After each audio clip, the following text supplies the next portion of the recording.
Welcome to Ask a Puppy Trainer Show, episode 162 for our 7th time. All right, everyone, welcome. I have a special announcement. Okay, special announcement. Thank you for sticking with us this long TikTok. I didn't have enough time to memorize it, so you're getting it read right off the paper. Okay. We have a special segment we're doing after today's show. It's Ask a Vet Show. So Ask a Vet Show. We're bringing in vets. We're going to be doing Q&As with them. It's going to be really fun. It's like an interview. Just for clarity, because my husband was confused, veterinarians. Veterinarians, everybody. Oh, snap. He was like, cool, why are they there? And I was like, what? What do you mean, why? Not. I would have never made that connection. I would have had people confused and I would not have made that connection. Veterinarians. Veterinarians, yes. Which is really valuable. We're really excited. We're going to ask them questions. It's going to be an interview platform, and we hope you'll tune in and ask your questions too. Big questions that we're going to be asking is things like what should an owner expect when they take their puppy to the vet for the first time, things they should do, jazz like that. And this is going to be at 1:45 Pacific Standard Time, or so I think 15 minutes after this one ends. Yes, so exactly. So if you're still here, tune in. Yep, exactly. Is that all you were supposed to say? Because that's a big paragraph. No, it's a huge paragraph. We went rogue.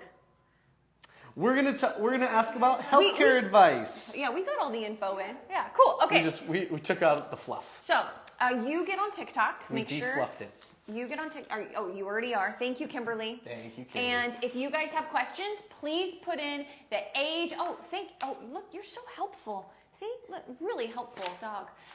The age and breed of your dog. Is that delicious? Oh, yummy, yummy, yummy. Okay, let's not. Oh, now my hand. Okay, maybe let's see if we can calm you down. Oh, I got a good one. This is a fun one.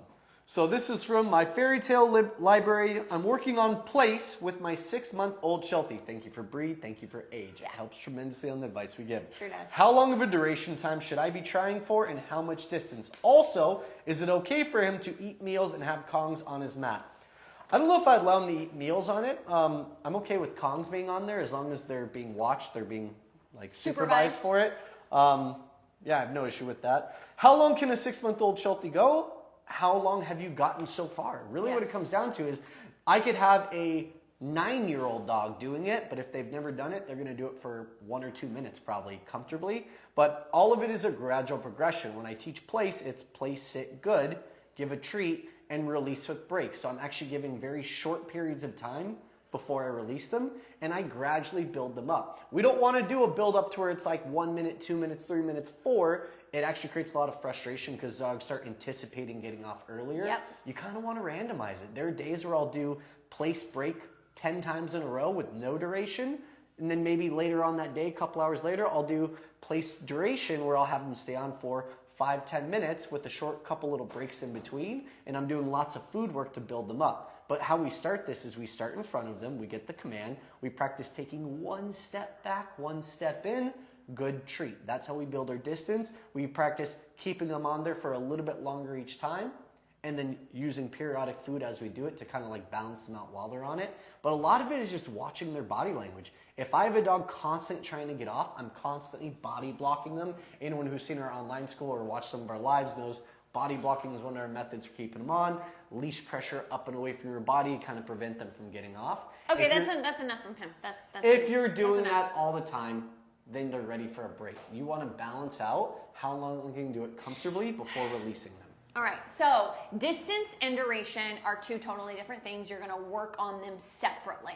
What I want to know is when you do the blocking, when you do the step in, is your dog resetting themselves and putting themselves back into a sit or a down? Are they understanding that when you do distance and they step off and you move in, they're resetting themselves? If they're understanding that, then you can really start to grow your time frame. And the step that you might be missing is, and this is not distance. Distance is worked on separately.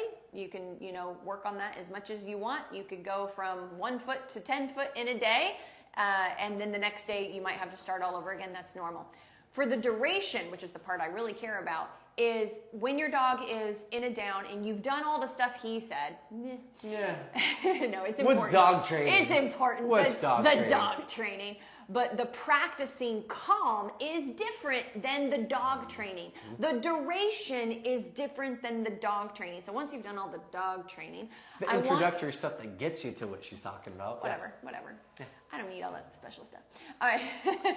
What you need to try is have your dog in place next to you, and they're understanding the backup that I mentioned, and then have a seat right next to them holding the leash. They pop up, stand up, move in, reset, pause, sit down again. Don't totally relax, but sit on the edge of the seat. It's like the fake relax to see what response you get. And that's how, and then so you can get up easy. But that's how you're going to build duration. Try that for 5 minutes, and you can kind of see the frustration build like he mentioned, and then do some more dog training for a few minutes, and then try another 5 minutes duration. And then you're gonna just build on that. And then within a week, a 6-month-old, within a week, can absolutely be doing 30 minutes duration after a 15-minute dog training session. All right, cool. We have I'm going on here first. We have lots of TikTok and Instagram. My 10-month-old mixed breed destroys her toys. Is this something that is trainable to fix, or do I need indestructible toys? Oh, I love this question. Indestructible toys don't exist. That's not true. No, they don't. I could spend 30 minutes on your question, Danielle, but I'm not going to, unfortunately, but I want to. Okay. The short version is, I love this question. It is normal for a dog to rip and shred. It's called consumption or shredding. It is a biological need, sometimes for some dogs. So because it's a biological need, it should also be controlled. Okay? And so what I mean by that is you shouldn't just let your dogs do it willy-nilly whenever they want all day long. I totally meant to do this to annoy you, and I accidentally hit him. Oh, you annoyed me, all right. You annoyed me. I totally annoyed him. Sorry. It's okay. Hashtag sorry, not She sorry. might catch it elbow in the rib in a few minutes. So anyway, what was I saying? Okay, so even though it's normal, okay, you don't want to just let it go all day long. If you're giving your dog stuffies, stop that. If you're giving your dog soft toys, stop that too. And with squeakers and they're just tearing stuff apart all day long, every toy you get them, really stop that. What you do want to do is play with those toys interactively and then put them away. And then have nylabones, Kongs, like the traditional Kongs with 2 holes in them, things like that your puppy can chew for a designated period of time while supervised. And then you walk over with a treat, say drop it, toss the treat, and then hopefully they go for the treat, and then you can put that away, and that's their designated 5-10 minutes, maybe 15 of doing that, and you put that away. Okay. Pebbles heard you kept saying treat and then looking at something and Really? playing, and Pebbles was looking for that treat real bad. I'm sorry, Pebbles. Cookie. I'll say cookie. Okay. We're getting a lot on TikTok. Yeah, I got TikTok. Chill out. I bro. will be. Chill out. Okay. Chill out. I was on a roll. Chill. All right. I had a really good one about an Airedale, which I don't see that often. All right. How do I stop my 3-month Airedale from biting our skin constantly? Airedales are bitey. Yeah, they're super terriers. bitey. I mean, they're terriers, and terriers They're can be meant little to terrors. kill things. I have questions for you. Are you on some kind of structure schedule at home? tick. Oh, where are we? I have questions for you. Are we on some kind of schedule at home? A lot of the times, puppies that are out of the crate for a little too long, they tend to get a bit more nippy because they're overstimulated almost like all the time. This one's about to be. You saw that yawn, and he got a little mouthy earlier. Tongue is starting to kind of pop out a little bit. He's about to be done. There's some frustration happening. This is like the calm before the storm. Yeah. One, I'd have a leash on my puppy at all times when they're not in the crate. That's what gives me a little bit of leverage and control. So it doesn't always feel like I'm going, pulling my hands back. Then it's, hey, settle down, and you can kind of extend that arm away from you a bit, create a little bit of space. But before you do any of that, that is technically considered a bit of a correction, also redirection. Are you giving your puppy enough things to do when they're out of the crate, when they have their timeout? And we don't mean physical, crazy, fun puzzles. Oh, no, I'm going to break it down. Everyone knows my structure schedule. We have so many questions. Don't care. Be fast. Walk and play, 5-10 minutes. Just give them something to do. That's like more of the physical energy that you're helping them release in a constructive way. Fetch, tug, getting a couple drops in there, like fun little play games with them where they have to release it after occasionally. Training, all the things that you would be learning in the beginning of a puppy training program. Impulse control. Place, sit, Stopping at thresholds. Stopping at thresholds. That's my big one. Stopping at crate doors, which is the threshold. Stopping at the bedroom door if they're super motivated to get out of that room. These are the things that tone down your puppy's energy, not through correction, but through training. Everything she just said, everything I've just said is still a version of training. It's just not your standard, come, sit, down, stay. Yeah. It's behavioral mental work with the dog. Maybe your puppy is on the calm side and you are petting your puppy when they're calm, but when you go to their head, they get mouthy. That's normal. Stay away from the head, Have you noticed guys. she hasn't really pet his head since, or excuse me, her. I remember, Kimberly, I remember we got 4 reminders. I did a couple of times, but only because she's doing so well down here. Then I'll go to the head, and I got mouthing earlier in the segment, and I stopped, and I kept to the body till she fully calmed down, because that's normal for a puppy. So stay away from the head. Keep your pets like calm massages. And if she's still mouthing me, she's telling me she's either overtired or she doesn't want to be pet. She wants to do things, explore things, learn new things with me. We got to talk about that part because no one ever really truly understands Kimberly, the concept of not petting, which is not every dog wants to be pet. I know we get our puppies because we want to love on them. And there's a possibility that you'll be able to do that as the dog gets older and more mature. But a lot of puppies at that age especially, I think that puppy's probably about 4 months old, 5 months old, maybe a little bit younger even. Big, yeah. 5 months, yeah. That's not a puppy who wants to get pet for long periods of time. She wants to be pet for 2 minutes after a 25-minute training session or a 10, 15-minute walk where you're still doing training on it. That's what most puppies are looking for. We just have ideas of what we want as well. Yeah. So there has to be a balance. All right, Kenneth says, I'm going to be picking up my Bernese Mountain Dog at 8 weeks old in about a month. Woohoo! I can't wait to see that puppy grow. What are the most important things to focus on in the first few weeks? Well, if you wanted to, Kenneth, you could get invested into a program of some sort that outlines all of these things for you. We happen to have one. You don't have to use ours, but we do happen to have the most thorough program on the market. Just check out the Puppy Academy online school. But to answer your question quickly, everybody wants to do sit and stay. Stop it, everybody. Just stop it right now. That's the least favorite command of your puppy Yeah. ever. Because it's stationary and they want to move. Yes. They want to move. Stop it. Do thresholds right away, crate threshold. Well, so house, that's what we call it. Going in crate, waiting at the crate door. Do come, let's go work. So it's just movement work. Just come in food, let's go, turn in food, and do place. That's it. Now, place is a stationary command, but it's not as restrictive as sit and stay. And so that would be my first week of owning my puppy. That would be the first thing I would focus on. And if I have a really tenacious puppy, I would go ahead and add in some confidence building. Get some bubble wrap, the top of a plastic container, some rolled up towel to go over, maybe a step stool to walk under, and I'm guiding over, under, through, and all these different really textures. Really strong food lure to the nose. Yeah, this right here, this is not a snake. This is a food lure. Thank you for the clarification, the helpfulness. So you're slithering all around. You're guiding your puppy. Anything that you can go over, under, and through, like on top of or through a box, and grab some Amazon boxes, toss some kibble in there. Build confidence, build resiliency, and focus on let's go or come. Either is fine. Place, and that's your first week, as well as crate and crate door threshold, and you will be set up so beautifully to layer on the rest of your basic obedience. Okay, you want to do a TikTok? Yep, I got to go on. And then I'm going to add one of these. Oh shit, I lost it.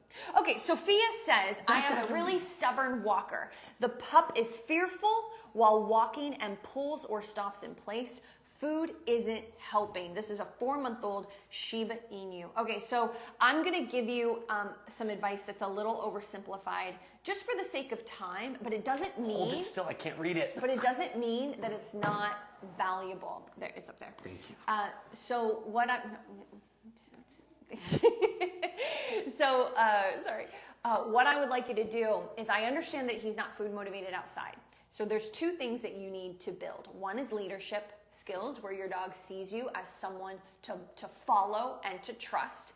And the other is indoor food work on leash. So all of your walks right now need to be in the house. So you're gonna practice let's go, turn, let's go, stop and sit, in the house on leash with food like you're on a walk, then in the yard, then in the front yard. And then what I want you to do on your walk, instead of trying to walk, I want you to go outside and do sit break, sit break, sit break, sit down if you can get it down, right away. If not, that's okay.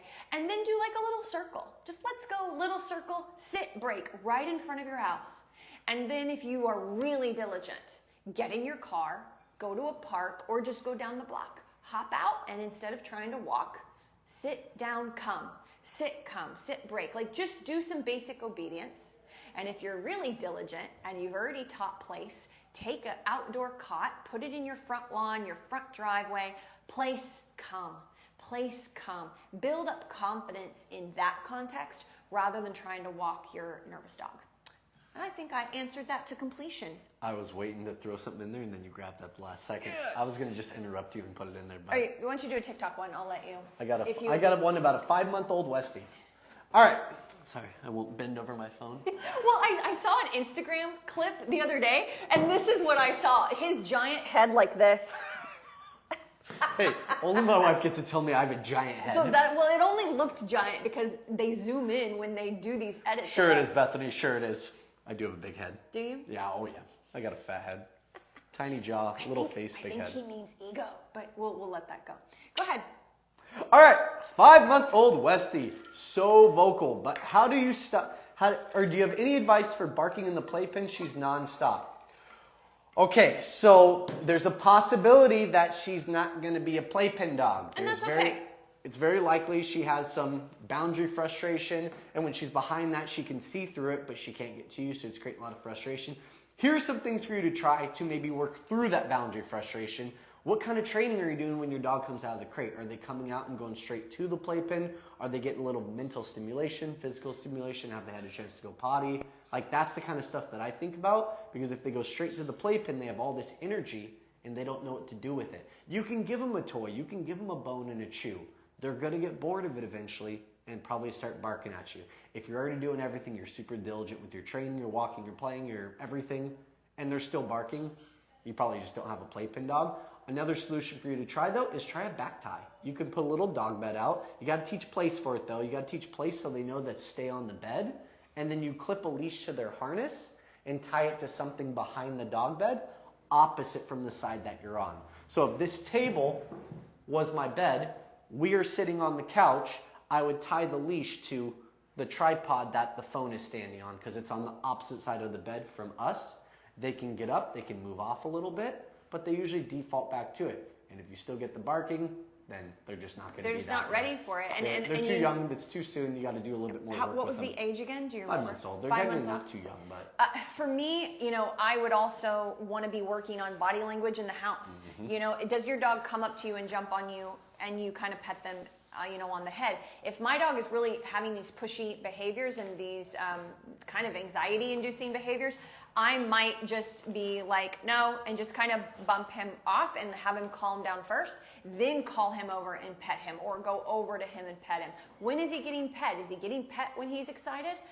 When he comes up to you all wiggly? And this creates demanding. Yeah, because you would think that's when you want to pet your puppy. And for some puppies, it's no big deal. But if you're having these issues, it is a big deal. And you need to be more aware of when you're giving affection, how, calm puppy, and keep that calm going. And that's going to be a precursor to, or not a precursor, it's going to actually go after the issue. The barking is a symptom. Paying attention to when and how you pet. And feeding into demanding is the root. Yeah, thank you. I was getting there. Okay, I have a really good one. You help me out sometimes, so I just had to throw that. I have a really good one. I love this one, and I can answer it quickly. Why do you have to answer it? Act more, because it's my question. How soon do you start teaching drop it? I have a 7-week-old Labradoodle. Now, right now. Now, there is an exception. This is why I love this question, because there is no, like, we answer these questions, guys, but there is no one perfect answer for every dog, because every dog is so different. If I got in a Goldendoodle and their first week, they were pretty shy, they weren't really gripping the toy, they were struggling a little bit, when I would move the toy, they might be a little nervous of it and kind of let go. I want to build them up. And so I'm going to like chase it a little bit and like, you know, move it around like prey, because that's basically what playing fetch is, guys. Let's remember that. And so I'm moving it around and building confidence, and then they grab it and I'll let go and let them, yay, good puppy, come here, puppy, good job, and tug it again and let them have it. Then once they get a good grip, that's when you immediately go after drop it. That might be day one of getting your 8, 9, 10-week-old puppy who is already tenacious and is like, we see that all the time with really young puppies. A lot of it is breeding and genetics.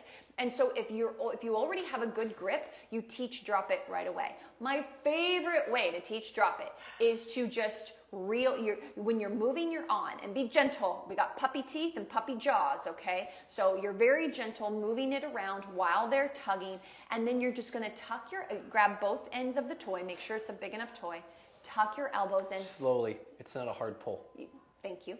And freeze. And I'm just gonna stare, I'm gonna be on the floor because I don't wanna hold it up high. You wanna be even with their spine. And I am going to freeze, and I'm gonna wait, and I can wait all day because I love waiting. It drains mental energy. I love that so much more than pulling out a treat.